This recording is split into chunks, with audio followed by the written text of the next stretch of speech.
शंकर आदि अनंत, शिव शंकर आदि अनंत, जय जय जय जय जय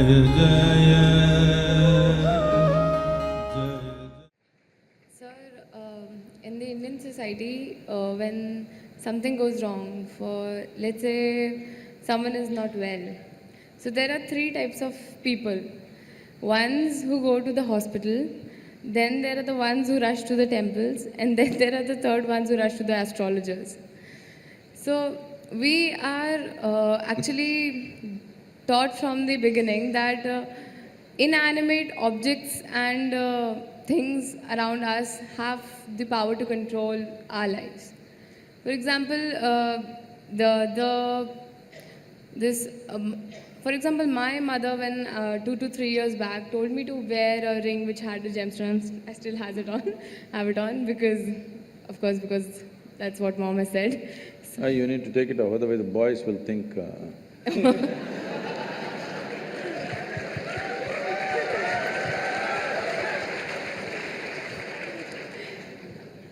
But good luck, you keep it in the pocket. If it's on your finger, they will think you're… So that's another issue to it, but I really do not understand, like how can an inanimate object control so much going on in my life or in anybody else's, or can it really do that, rather? See, human life is made in such a way, particularly human life. For all the animals, nature has fixed clear-cut path, what they can do, what they cannot do. Their lives happen between two lines. They cannot go below that, they cannot go above that. Within that they live. That's why they look so sure and certain, and they're peaceful.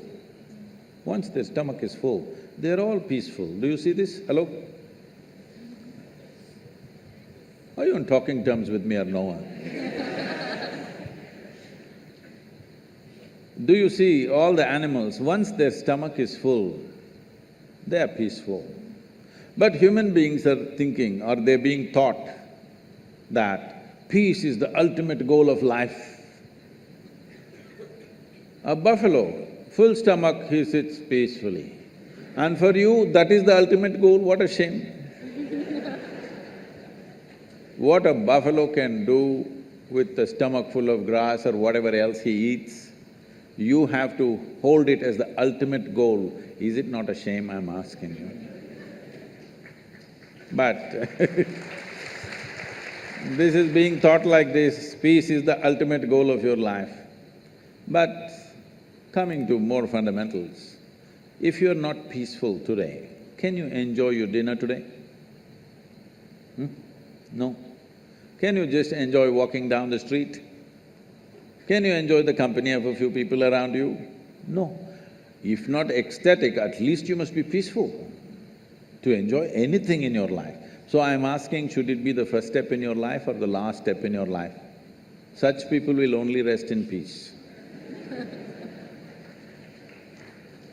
Now, do other things have influence on us, particularly inanimate objects? The gems and the diamonds and things like that, and also the planets.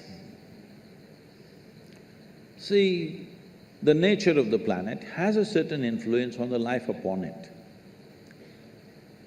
You will see on full moon days and new moon days, many animals behave in certain specific ways, simply because they're influenced by it.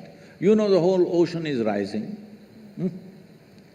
When ocean, which is millions and millions of tons of water, is able to rise, when 72% of your body is water, you think it won't rise at all?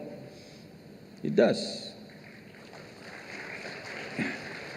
So, I don't know if you're conscious of it, but in India, most people are, not only in India, in anywhere, wherever there are mental asylums and things, they are conscious of it. On full moon days and new moon days, people get exaggerated levels of disturbance in their minds. So people think new moon and full moon will cause madness. No, that's not the truth. If you're very loving, full moon day you will become more loving. If you're very joyful, on a full moon day you will become more joyful. If you're a little crazy, you'll get little more crazy. Whatever is your quality gets little hyped on that day. So those who are romantic, they want full moon day. Those who want to meditate, they want full moon day. Those who are a little mad, they don't want full moon day. Essentially, it's hyping things up a little bit. Of course, today there is another kind of textbook science which is going on, which doesn't observe anything except what happens in the laboratory. These people are going on saying, this is all rubbish, this, that. No, if you pay attention to your own body, you will know, without looking up, without looking at the calendar, you will know when is full moon day, when is new moon day, by yourself, simply if you pay sufficient attention to your own system, because it's visible in your system. Certain behavior is there. But with a human being, the problem is, or people seeing it a problem, any possibility, if you do not explore that possibility, in your eyes, it looks like a problem. What is a problem is always a possibility, isn't it? You don't like it? No, if you're not willing to say yes, no, something, you can at least say, What is a problem is always a possibility or no? Yes. What is a possibility? If you do not explore it, if you do not realize what is the possibility, it seems like a problem to you. So, do inanimate things have impact on you? Yes, if you allow it, because this is the human predicament that who you are is not determined by nature, it is left open for you. Left open for you means you are the only creature on this planet who's been given the freedom to shape your own life. Is it a small thing?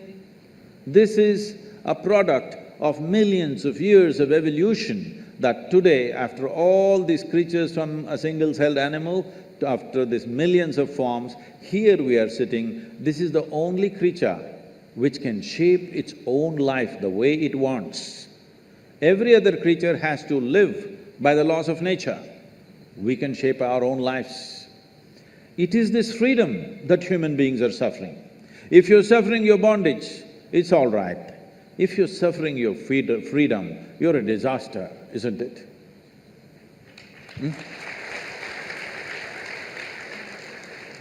You're suffering your bondages, you're chained to something, you're suffering that, understandable.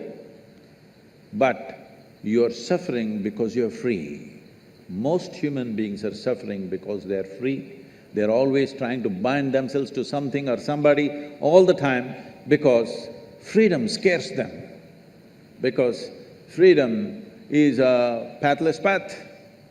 Freedom is an open terrain, there's no fixed line. Because there is no fixed pathway, most people feel terrified. But the highest value in human life is freedom, isn't it so? Hello? In this culture, the highest value in this culture is not God, not heaven.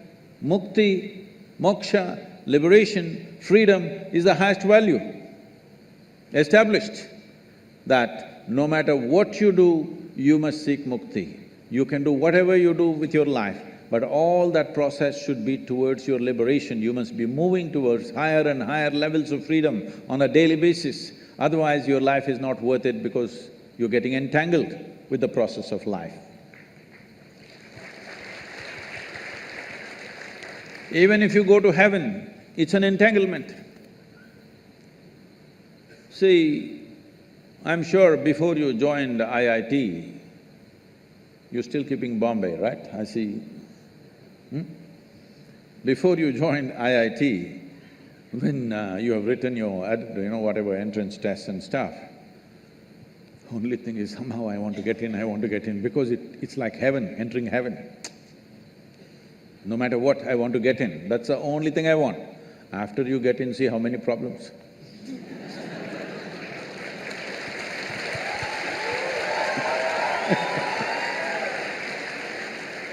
I'm asking you a simple question.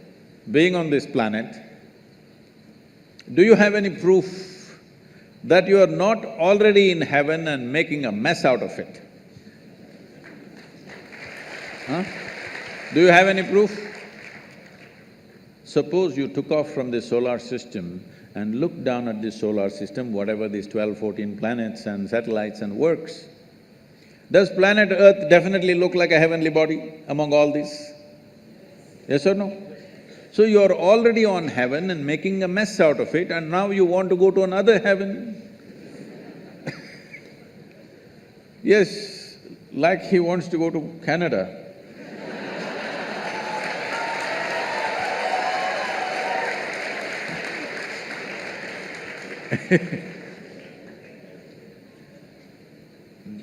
This culture does not value heaven, does not value God, values only freedom. We want to be even free from the creation and the creator. Mukti, moksha is the ultimate value because this is not a philosophical value, this is not a religious value, this is something every life is longing for. Only thing is, most human beings are short-sighted that they long for it in installments. See, whatever people are seeking right now, if they have nothing, they will say, if I get 100 rupees per day, Shiva, that's all I want, that's a prayer. 100 rupees fell. 100 rupees, fine, 3 days, 100 rupees, fine. 4th day, only 100 rupees, Shiva. What's the problem with you? Are you so stingy? At least 1,000 rupees a day. Okay, 1,000 rupee note, is it in legal tender, 1,000 rupee note? Huh? No, okay, 2,000 rupees fell. I don't want to get into trouble with that. Where is 1,000 rupees falling for Sadhguru? Where does he have? No, 2,000 rupees fell. You asked for 1,000, 2,000 fell. Wonderful Shiva, fantastic. After 10 days, oh, only 2,000 rupees. It doesn't matter how much it falls, something more, isn't it? This is not about money. People think it's about money. People think it's about wealth, power, pleasure, love, knowledge. No, these are all different currencies. Essentially, you're looking for expansion because you feel suffocated. If we keep you in the same place for too long, you feel suffocated, you want expansion, you want to be something more all the time. Yes or no? Always something more. If I make you the king of this planet, not just Canada, if I make you the king of this planet, will you settle with fulfillment? No, you will look at the other planets, you will look at the new galaxies. So there is something within a human being which wants to expand limitlessly. That means it wants to be free, nothing else. Looking at this carefully, observing the nature of the life within, that it wants to expand in a limitless way, the only thing it is longing for is to become boundless. That means it's seeking freedom. That is why in this culture we established the highest value is mukti or moksha, which means liberation or freedom, not heaven, because heaven is just another place. Maybe little better accommodations, but same trouble after some time, isn't it?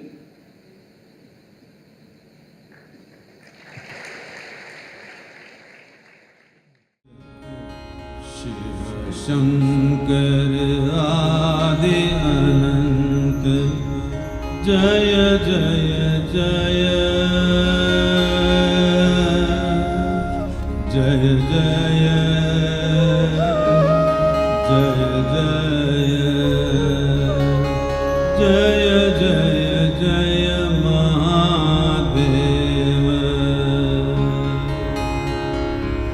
Jaya Jaya Jaya Mahadev Jaya Jaya Jaya Mahadev